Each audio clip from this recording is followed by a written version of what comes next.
ନମସ୍କାର ମୋ ସାଙ୍ଗମାନେ, କେମିତି ଅଛନ୍ତି? ସବୁ ଭଲ ତ? ନା ଭଲ କହିବା ଆଗରୁ ୱାଇଫାଇ ଚେକ୍ କରିନେଲେ କି? କାହିଁକିନା ଆଜିର ଆମର ଟପିକ୍ ହେଉଛି ଓଡ଼ିଆ ଜୀବନ ୱାଇଫାଇ ଠାରୁ ମା ପର୍ଯ୍ୟନ୍ତ। ଫାଷ୍ଟ ଆମେ କଥା ହେବା ମୋବାଇଲ ଆଉ ଇଣ୍ଟରନେଟ୍ ଜୀବନ। ଆଜିକାଲି ଆମ ଜୀବନରେ ସବୁଠୁ ଦରକାରୀ ଜିନିଷ କ'ଣ? ଖାଦ୍ୟ, ଜଳ, ଅକ୍ସିଜେନ୍ ଏଗୁଡ଼ା ତ ଦରକାର ନା।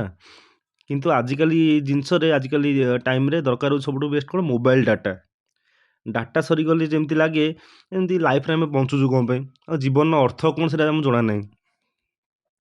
ଆଗରୁ ଥିଲା କ'ଣ 500 MB ଡାଟା, କି ମାକ୍ସିମମ୍ ମାନେ ହାର୍ଡ଼ଲି କେବେ ମିଳୁଥିଲା 1 GB ଡାଟା। ଏବେ 1 GB ଡାଟା ମିଳିଗଲେ ଆମେ ତାକୁ ଭାଗ ବାଣ୍ଟି ଦେଉଛୁ। ଘର ବାଣ୍ଟିଲା ଭଳିଆ ଭାଗ ବାଣ୍ଟି ଦେଉଛୁ। ୟୁଟ୍ୟୁବ୍ ପାଇଁ ଏତିକି, ଇନଷ୍ଟାଗ୍ରାମ୍ ପାଇଁ ଏତିକି, ହ୍ୱାଟ୍ସଆପ୍ ପାଇଁ ଏତିକି, ଫେସବୁକ୍, ଗୁଗୁଲ୍ ଏସବୁ ପାଇଁ ଏତିକି ଏତିକି। କିନ୍ତୁ ଯେତେବେଳେ ଡାଟା ସରିକି 0% ହେଇଯାଉଛି, ଏ ମୋବାଇଲ୍ କେମିତି ଦେଖାଉଛି ଯେମିତି ଆମକୁ ଧୋକା ଦେଇ ଚାଲିଗଲା। ଯେମିତି କ'ଣ ଗୋଟେ ହେଇଗଲା ଆମର ଏମିତି ଲାଗୁଛି ମୋବାଇଲଟା। ତାପରେ ଆସିବା ଆମେ ଓଡ଼ିଆ ବାପା ମାଆଙ୍କ ଲଜିକ୍। ଆପଣ ଜାଣିଥିବେ ଓଡ଼ିଆ ବାପା ମାଆ ଆମର କ୍ଲାସିକ୍ ଏଭରଗ୍ରୀନ୍ ବାପା ମାଆ। ସେ ଯେତେ ଖରାପ ହୁଅନ୍ତୁ ଭଲ ହୁଅନ୍ତୁ ଆମ ବାପା ମାଆ ଆମ ପାଇଁ ବେଷ୍ଟ। ଓଡ଼ିଆ ବାପା ମାଆଙ୍କ ଲଜିକ୍‌ଟା ପୁରା ଅଲଗା ଲେବୁଲ୍‌ରେ। ମାଆ ଆମକୁ ଆସିକି କହିବେ, ଦିନରେ ମୋବାଇଲ୍ ଦେଖନା ଆଖି ଖରାପ ହବ। ବାପା ତ ଦିନଯାକ ଅଫିସ୍‌ରେ ଥାନ୍ତି। ବାପା ରାତିରେ ଆସିକି କହିବେ, ଏଇଟା ଟର୍ଚ୍ଚ ଜଳାଇ ଫେସବୁକ୍ ଦେଖ। ରାତିରେ ଦେଖିବ ନା ଦିନରେ ଦେଖିବ ମୋବାଇଲ୍। ପୁରା ମଣିଷ ଜୀବନ କନଫ୍ୟୁଜ୍। ଆଉ ବାପାଙ୍କ ଫେଭରାଇଟ୍ ଡାୟଲଗ୍ ସବୁଠୁ ଥିଲା, ଆମ ସମୟରେ ଏସବୁ ନଥିଲା। କିନ୍ତୁ ବାପା ହିଁ ସବୁଠୁ ଆଗରେ। ଗୁଡ୍ ମର୍ଣ୍ଣିଂ ମେସେଜ୍ ଫରୱାର୍ଡ଼ କରିବେ ଫ୍ୟାମିଲି ଗ୍ରୁପ୍‌ରେ। ତାପରେ କୋଉ ସବୁ ପୁରୁଣା ଭିଡ଼ିଓ, କୋଉ ସବୁ ସଂସ୍କାର ଭିଡ଼ିଓ, କୋଉ ସବୁ ମାନେ ସବୁ ଯେତିକ କ'ଣ ତାକୁ କହନ୍ତି, ଆମ ଯେତିକ ସବୁ ଫ୍ରଡ଼୍ ମେସେଜ୍ ଯେତିକ ସବୁ ଆସିଥିବ, ଦ୍ୱିଗୁଣରେ ପଇସା ଡବଲ୍ ଏଥିରେ ଇନଭେଷ୍ଟ କଲେ। ଏସବୁ ଜିନିଷ ବାପାଙ୍କୁ ଜଣା ନଥାଏ, କିନ୍ତୁ ବାପା ଫରୱାର୍ଡ଼ କରିଦିଅନ୍ତି ଫ୍ୟାମିଲି ଗ୍ରୁପ୍‌ରେ। ତାପରେ ଆସିଲା ଆମର ଏକ୍ଜାମ୍ ଟାଇମ୍‌ରେ କେମିତି ଟେନସନ୍ ଆସେ। ଏକ୍ଜାମ୍ ଆସିଲେ ଆମ ଜୀବନଟା ଗୋଟେ ଫୁଲ୍ ଟ୍ରାଜେଡି ଭଳିଆ ଲାଗେ। ଭାରି ଟେନସନ୍ ଏକ୍ଜାମ୍ ଆସିଲେ। ଏକ୍ଜାମ୍ ପୂର୍ବ ଦିନ ଏଇ ଚାପ୍ଟର ଛାଡ଼ିଦେଲେ ଚଳିବ, ସେଇଟା ପଢ଼ିଦେଲେ ଚଳିବ, ଇମ୍ପୋର୍ଟାଣ୍ଟ କୋଶ୍ଚିନ୍ କ'ଣ, ଏମିତି ସବୁ ଟେନସନ୍ ଥାଏ। କିନ୍ତୁ ଯେତେ ପାଠ ପଢ଼ିକି ଯାଅ, ଏକ୍ଜାମ୍ ହଲ୍ ଭିତରେ ଟେନସନ୍ ହବାଟା ତମକୁ ଥୟ। ଯୋଉଟା ଛାଡ଼ିକି ଯାଇଥିବ ସେଇଥିରୁ ହିଁ ତମକୁ 10 ମାର୍କର ଗୋଟେ କୋଶ୍ଚିନ୍ ଆସିଥିବ ହିଁ କନଫର୍ମ। ଆଉ ସେଠି ପୁରା ଟେନସନ୍ ହବାଟା ଥୟ ପୁରା। ଏକ୍ଜାମ୍ ଦେଇକି ବାହାରି ଗଲେ ସାଙ୍ଗ ପଚାରିବ କେମିତି ହେଲା? ଆଉ ସମସ୍ତଙ୍କର ଟିପିକାଲ୍ ଡାୟଲଗ୍, ହଁ ବହୁତ ବଢ଼ିଆ ହେଇଛି, ମୁଁ ଏଥର ପାସ୍ ହେଇଯିବି। କିନ୍ତୁ ସମସ୍ତେ ଜାଣିଛ ଏକ୍ଜାମ୍ ଦେଇକି ଆସିଲା ପରେ ଯେତେବେଳେ ରେଜଲ୍ଟ ବାହାରିବ, ବ୍ୟାକ୍ ଲାଗିବାଟା କନଫର୍ମ। ମନ ଭିତରେ କିନ୍ତୁ ତମେ ବୁଝୁଥିବ ଯେ ଭଗବାନ ତୁମେ ଯାହା ଚାହଁ ନେଇନିଅ, କେବଳ ମୋତେ ସପ୍ଲାଏ ନୁହେଁ ମୋତେ ପାସ୍ କରେଇଦିଅ, ଯେ ମୋର ବ୍ୟାକ୍ ନ ଲାଗୁ। ତାପରେ ଆସିବ ଆମ ଓଡ଼ିଶା ଟ୍ରାନ୍ସପୋର୍ଟର କେମିତି କ'ଣ ସିଷ୍ଟମ୍ ଅଛି।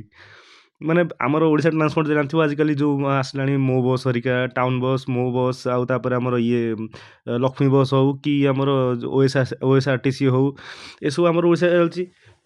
ପବ୍ଲିକ୍ ଟ୍ରାନ୍ସପୋର୍ଟର ବସ୍ ଆସିବାର ଟାଇମିଂ ଥିବ 10ଟା ବେଳେ, ଲୋକ ଯାଇକି ସେଠି ଠିଆ ହେଇଥିବେ 9ଟା 15, 9:30 ଏମିତି ଟାଇମିଂ ଯାଇ ଠିଆ ହେଇଥିବେ। ମାନେ ବସ୍ ଆସିବ କି ନାହିଁ ସେଇଟା ଭଗବାନ ଭରସା। ତାପରେ ଟ୍ରେନ୍ ଡିଲେ ଆନାଉନ୍ସମେଣ୍ଟ ହେଲା, ଯଦି 10 ମିନିଟ୍ ପରେ ମାନେ 10 ମିନିଟ୍ ଲେଟ୍‌ରେ ଟ୍ରେନ୍ ଆସିବ, 10 ମିନିଟ୍ ପରେ train is running late by another 1 hour. ମାନେ ଲାଇଫ୍‌ଟା ଗୋଟେ ଯେମିତି ମଜାକ ହେଇଯାଇଛି ସେମିତି ଲାଗୁଛି। ଆମେ ଷ୍ଟେସନ୍‌ରେ ଚା, ସିଙ୍ଗଡ଼ା ଏଇସବୁ ଉପରେ ଆମର ଚିନ୍ତା। କେମିତି ଆମେ କ'ଣ ଚାଖିଦବୁ, ଖାଇଦବୁ। ଆଉ ଖାଇଦେଲା ପରେ ପେଟ ଗୋଳମାଳ ହବାଟା କନଫର୍ମ ଟ୍ରେନ୍‌ରେ। ତାପରେ ସବୁଠୁ ବେଷ୍ଟ ଲାଇଫ୍ କଲେଜରେ ହେଉଛି ହଷ୍ଟେଲ୍। ହଷ୍ଟେଲ୍‌ରେ ଯେତେବେଳେ ଆମେ ଯାଉ କି ରହୁ, ସବୁଠୁ ୱର୍ଷ୍ଟ ପାର୍ଟ ହେଉଛି ତା ଖାଇବା। ସେତେବେଳେ ହିଁ ଜଣାପଡ଼ିବ ଯେ ଘର ଖାଇବା ଆଉ ହଷ୍ଟେଲ୍ ଖାଇବାର ଫରକ କ'ଣ।